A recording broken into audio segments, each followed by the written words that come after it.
All right, all right. 30 teams, 30 minutes. We're going to go ahead and do the New Orleans Pelicans. The Pelicans, everything begins with Zion Williamson. Uh, I, well, in my personal opinion, I think it's a great thing, one, that they got Stan Van Gundy. I think Stan Van Gundy is a great coach. I think he's a top five coach in the NBA. Just probably higher, a little bit higher than most people have him, but I think he was just let down as a GM, which affects where people put his coaching. I think that this table is set. This team has every ingredient that you can think of as far as downhill players, shooters, superstar talent, big men, and I think that you're going to really see something from Stan Van this year. So let's talk about Zion. They say he's 20 pounds lighter than he was last year, um, playing heavy minutes, the preseason games, 33, 34 minutes a game. Nowhere close to that in the NBA regular season last year. His plus minus are off the charts when he plays and when he's on the court. What the team does, almost Joe Embiid like in that playoff series versus Toronto when he plays and when he doesn't play. In the bubble, he looked like he was heavier. So a lot of things with him, the sky's the limit for him if he really watches his weight and he really focuses on his body. A lot of people knocked the Steven Adams signing. He was a fan favorite of the GM. I thought it was a little bit of an overpay, but once again, if you think about the West and think about Jokic, you think about Anthony Davis, you think about Gobert, these big men that you're going to have to deal with, Nurkic. I think that the affinity of people and the love that are here of like, hey, I want to see Zion at the big man position. You want to see him play the five. That means that he has to deal with these players and guard these players. So I think that was what was the impetus behind getting Stevie Adams and paying him the way that he did. For all the nitpicking of Steven Adams, you can't knock that he can defend those type of players well. Maybe not Anthony Davis, but the bigger players, the Jokic's, the Goberts, and things of that nature. He can contend with them, battle with them. And it just takes off a load of Zion. That's a lot to ask him, and it's a lot to ask him to anchor a defense. He was a great defender in college. He hasn't shown that yet in the league, but I'm sure he'll show that. I'm just interested to see what he does in a full season. Has he improved that jumper? It was a little bit mechanical when he shot it this year. Is it something where it's more refined and a smoother jumper? Lonzo Ball is another player of interest on the team. A lot is made in the preseason about his form. It looks like he's improved. I know that I think it was his dad that made the point that his sons will be better shooters as the stronger that they get. They are, while they have great size, they are pretty frail. So maybe that is a thing that, the stronger you get, the less, force you have to force it, pushing it through, especially with his shot where it's kind of forced. The stronger that you can let it flow a little bit. So I'm interested to see what he turns out to be, because I think the Jason Kidd comparisons might have been overdrawn, but I do think that now if he has a consistent jumper, maybe he's the Jason Kidd for Dallas, not the Jason Kidd that was on the Nets, because he's not the downhill driver and attacker that Jason Kidd is, not even the downhill driver attacker that his brother is. He's someone that lets the ball flow. He gets it off the thing and he likes to push the pace from there. But in the half court, he's someone that kind of gives up the ball, which is a very good pairing if you have a Zion Williamson, a player that is ball dominant. And I think if he becomes the shooter that a lot of people are hoping that he's becoming, then he complements him very well. The real question is, how does Brandon Ingram and Zion Williamson, how does that partnership develop? Because Brandon Ingram, believe the most improved player in the NBA, someone who I thought that, not that we had seen the best of Brandon Ingram, that I didn't think that he could get to this level, but, it's through his hard work and dedication last season, he became a 25, 26% game scorer. One photo that I really was intrigued in seeing of his was when I think this was when the team got eliminated from the bubble, and he's watching, I believe it was the Celtics game, and he had like a table full of Popeyes of food, and it's just him sitting there eating. And that means that he understands that he needs to gain weight. And that was always the thing that bothered me about Andrew Wiggins. Also with, his game and his ferocity. It's like, he was someone that was always real thin, and, his game, at his peak is a downhill driving, attacking type game, using his athleticism, his spin moves. But he never gained weight. He never gained the muscle and the strength you need to put on that pounding. And it kind of showed me like you're not really focusing on your craft and what it takes to accentuate the skills that you have. So seeing Brandon Ingram do that means that, he's not satisfied. He wants to get bigger. He wants to get stronger. He wants to become a better player. So they're simpatico. We'll see what that turns out to be, because I don't think they've had that much time to get their minutes together. The trade this offseason of Holiday brings in Eric Bledsoe. We'll see if he's long for the team. You have Josh Hart that plays that position, Lonzo Ball, JJ Redick. JJ Redick, the best shooter on the team, one of the best shooters in the league. You know that he's going to get a lot of burn, especially in clutch minutes, given his familiarity with Stan Van Gundy, given the fact that he can help space the court to allow Zion to attack and get these rim runs. He's definitely going to play. So it's going to be interesting to see how long he is for the team. A lot of their other younger players play similar positions than Nickel, Alexander Walker. I'm interested to see what he was a bit player last season, but I'm interested to see what he turns out to be.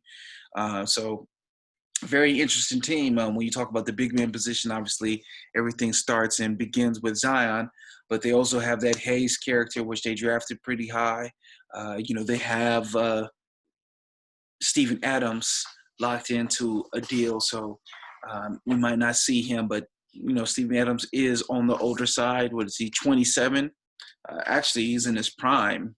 I don't know. He doesn't seem as athletic as he was in that Golden State Warriors series. He's had a lot of injuries since then. He's gained some weight since then, so maybe that's it. But he doesn't seem as bouncy as he was in that city. And this Jackson Hayes, that's one thing you can say. He's bouncy, and he is one of those big men that tries to chase every block and tries to dunk everything. And maybe another season will take him out of that kitten mode that wants to pounce everything and play a little bit more ground bound and more smart with his mind. But like I said, he's a high draft pick, so the jump that NBA players take from year one to year two is always enormous. So to see what he turns out to be will be very interesting. So another addition that I like for them is Zendarius Stormwell. I think he's a good backup guard, someone that you can take a look at. I liked him when he was on the Clippers. Bigger guard, always played tough, got downhill. If he improves, he gives them something, because they're a little thin off the bench.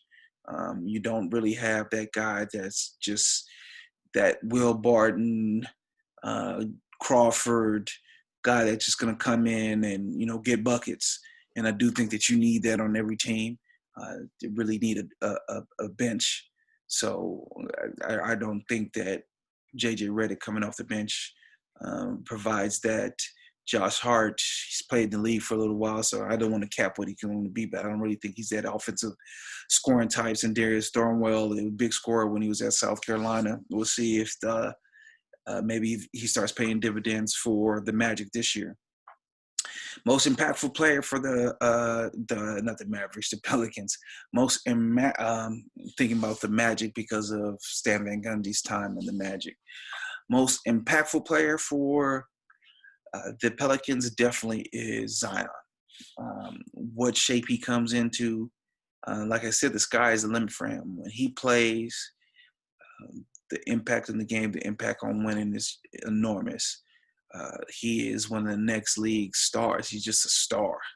What he did, what he became at Duke, he was the third highest prospect when he got recruited to Duke. There was a lot of talk about him going to South Carolina because that's where he's from.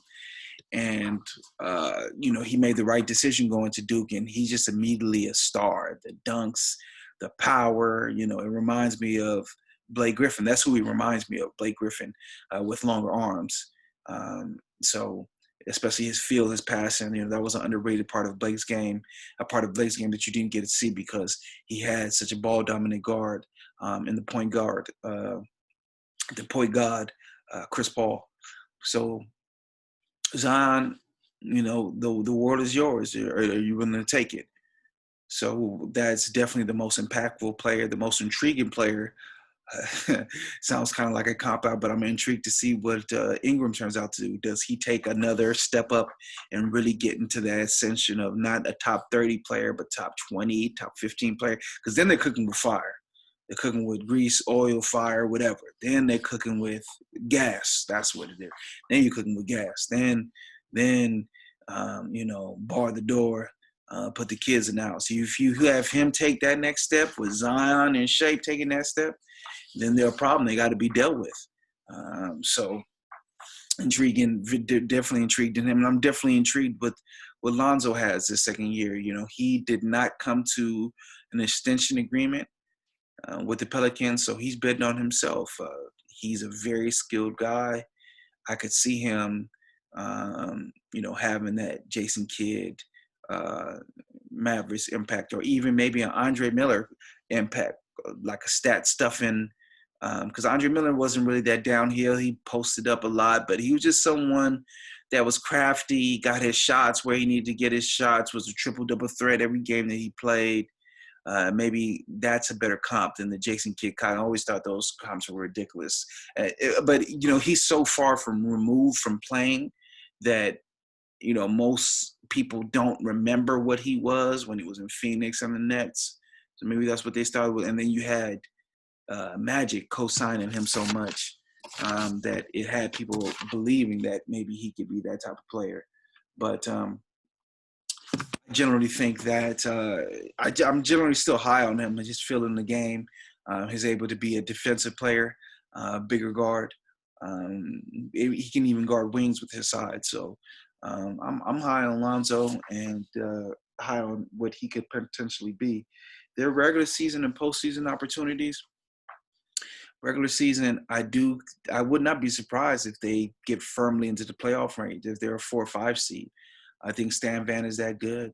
I believe that Zion is that good. I think Ingram can be that good. So I would not. I'll put that as their peak, the 4 or 5 seed. Fighting for home court advantage in the playoffs.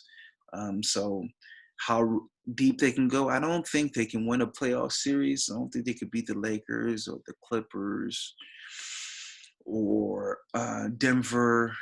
You know what? But then again, if they are that 4 or 5 seed and they take that leap, I wouldn't be surprised because Zion, he's a player that a lot of teams do not have a matchup for.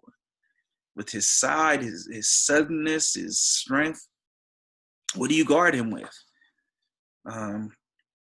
And then who do you guard Ingram with? So his size, his suddenness, his scoring. So I'd be interested to see what it turns out with. But, yeah, I think the sky's the limit for them as far as their playoff season. I think Stan Van, once again, he was let down as a GM, but I think his coaching is always A1. I enjoyed him in the booth while he was calling games in the bubble as someone who is very fond of Joel Embiid and Ben Simmons. I would have loved for him to coach the Sixers, but they got a good coach in Doc Rivers. But I think the sky's the limit. This was a very coveted job. A lot of people wanted the opportunity to coach Zion, so for him to get tapped with that, I think that he's over the moon. He's ecstatic. This is probably the most talent top to bottom that he's had since that Orlando team that went to the finals.